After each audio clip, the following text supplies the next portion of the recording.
Imagine discovering that there is an archive so large that it doesn't fit on a shelf, not in a room, not even in an entire building. More than 3 million pages of documents, around 180,000 images, and approximately 2,000 videos. All of it linked to a single name, Jeffrey Epstein. What exactly is stored in these files? Just ordinary investigation records, or fragments of something much bigger and much harder to explain? Because when you start looking closely, this isn't just about one man. It's about a network, and about people too powerful to appear clearly. At the end of January 2026, the US government released one of the largest collections of documents ever seen about a single criminal case. It covers almost 2 decades of investigations.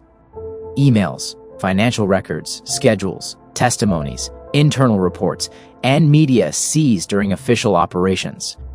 A large part is still redacted, names covered, passages blacked out, entire pages hidden behind black bars.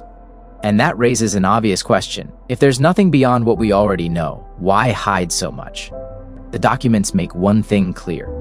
Epstein did not operate alone. There are records of contact with businessmen, politicians, celebrities, investors, and extremely influential figures. It's important to say this clearly. Having a name in a file is not proof of a crime. Many people appear only because of social contact, an email, an invitation, or an event. But when you look at the frequency, the communication patterns, and the repetition of certain names, it becomes impossible not to notice that there was something very well connected. And this is where the numbers start to matter. Independent researchers, journalists, and ordinary people began going through the public files. And something curious appeared. Certain words repeat far too often. One of them appears around 380 times in different emails sent by different people. In contexts too strange to be just coincidence. Messages like, "Did we analyze the jerky? Why didn't we get jerky this week?" I also added more ginger and lemongrass to the jerky. The beef jerky was delicious. On their own, they sound like harmless chatter. But when this shows up hundreds of times in exchanges tied to the same circle, the question comes naturally. Either these people had a very specific obsession, or this wasn't about food. From there, a hypothesis emerged. Never officially confirmed, but never fully dismissed either. That part of these conversations used coded language. And this wouldn't be the only term. Independent analyses identified at least 15 recurring words that appear in strange contexts, linked to meetings, requests, deliveries, and private arrangements. Together, these words appear more than 2,000 times in the files. Again, this is not legal proof of anything beyond what has already been proven in court. But it is a statistical pattern strange enough to stand out in a case that already involves secrecy, redactions, and sensitive investigations. With these patterns in hand, the internet did what it always does. It started connecting dots. The logic was disturbing, but simple. If abuse and exploitation have already been proven, what guarantees that there weren't other, even darker layers hidden beneath? Old accounts from former employees and people connected to Epstein's circle, which once sounded too extreme to take seriously, started being looked at again. Not as proof, but as signs that maybe not everything is in the official records. And that's how theories are born, not out of nowhere, but out of gaps, repetitions, and silence. Beyond the island, there is another property that appears repeatedly in accounts. A huge piece of land in New Mexico, isolated, far from everything. Victims said they were taken there too, that abuse happened there, and that serious things may have been buried in that place. The strangest detail? In 2019, when search warrants were executed on other Epstein properties, this ranch was never fully searched. No complete sweep, no documented excavation, no deep, thorough search. Why? That question still doesn't have a clear answer.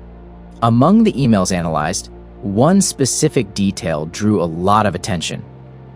An order for about 330 gallons of sulfuric acid for that New Mexico property. The part that really makes people pause? That order was reportedly made around the same time federal investigations began to intensify. Sulfuric acid has legitimate industrial uses. By itself, that proves nothing. But in a context like this, it's impossible not to ask what needed to be handled in such quantity, and why exactly at that moment. The files also show something that contradicts public statements made by some influential figures. People who said, "I never had contact. It was just a quick meeting. I only crossed paths with him once." But they appear in emails, in schedules, in message exchanges, in records of meetings. Again, this is not an automatic accusation of crime, but it shows that the connections were deeper than many admitted. And in some cases, there are even records of images and communications that shouldn't exist if those contacts were really that superficial.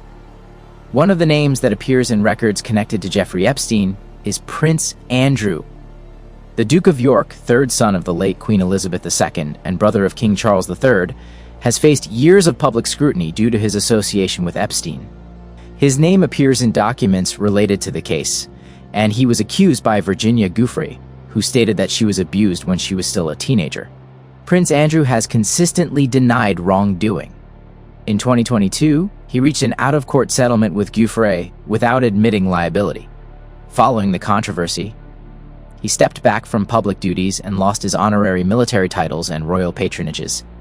The case reignited public debate about the connections between Epstein and members of elite circles across politics, business, and even royalty. More recently, renewed attention has surrounded Andrew amid reports of questioning and increased scrutiny by authorities.